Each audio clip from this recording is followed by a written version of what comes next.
एखाद्या रस्त्यावर अपघात वाढले की नागरिकांची मागणी म्हणून तेथे गतिरोधक बसविण्याचा उपाय केला जातो.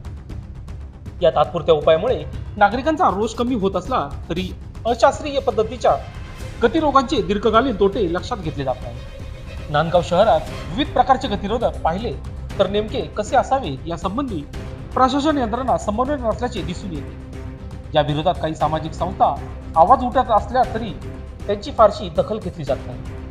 मोठमोठे उंचवटे तयार करून केलेले गतिरोधक, छोट्या उंचीच्या सलग डांबरी पट्ट्या टाकून तयार केलेले आणि रबरी गतिरोधक अशा प्रकारचे गतिरोधक नांदगाव शहरातील विविध रस्त्यावर आढळून येतात. यातील नेमक्या कोणत्या प्रकारचे गतिरोधक कोठे आवश्यक आहेत याचा फारसा विचार केला जात नाही.